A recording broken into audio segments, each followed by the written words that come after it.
బిడ్డలు ఎవరైనా మనం రక్షిస్తారా? మనం రక్షించేది ఎవరంటే మన యేసు ప్రభు వారే.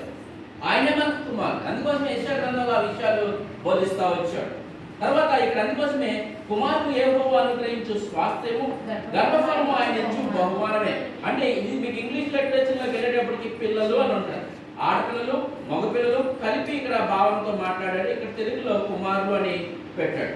కాకపోతే యవన కాలం మందు పుట్టిన కుమారులు ఎలా ఉన్నారంటే బలవంతుని చేతిలో మానవుల వంటి వారు అనేసి మనకి ఇక్కడ చెప్తా వస్తాను.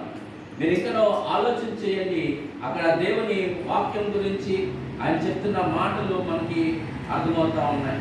అక్కడ మనం చెప్తున్న ప్రతి విషయాన్ని మనం ఆలోచన చేస్తూ ఉంటుంటే నింపుకొనిన వాడు ధన్యుడు, అట్టివారు సిగ్గుపడక తమ విరోధులతో వాదించెదరు. యవ్వన కాలమందు పుట్టిన కుమారులు బలవంతుని చేతిలో బాణములు వంటి వారు.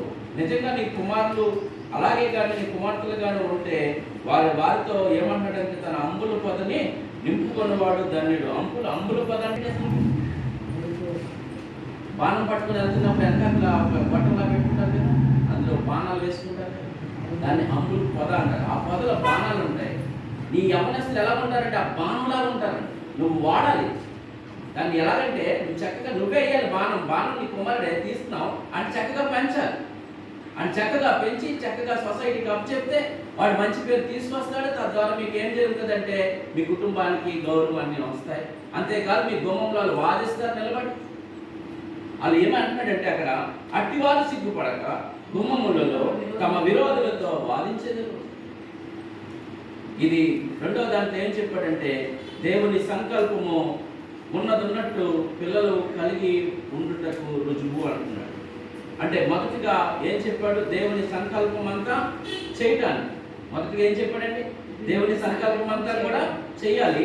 అది రెండు విషయాలు మీకు చెప్పాను. అందులో మొదటి విషయం ఏం చెప్పాను మీకు? అందులో మొదటి విషయం ఏం చెప్పాను? యెహోవా సంకల్పము లేకపోతే ప్రయాసలో, యెహోవా ప్రయాస లేకపోతే మీరు ప్రయాసపడడము వ్యర్థమే. రెండోది ఏం చెప్పాను మీకు?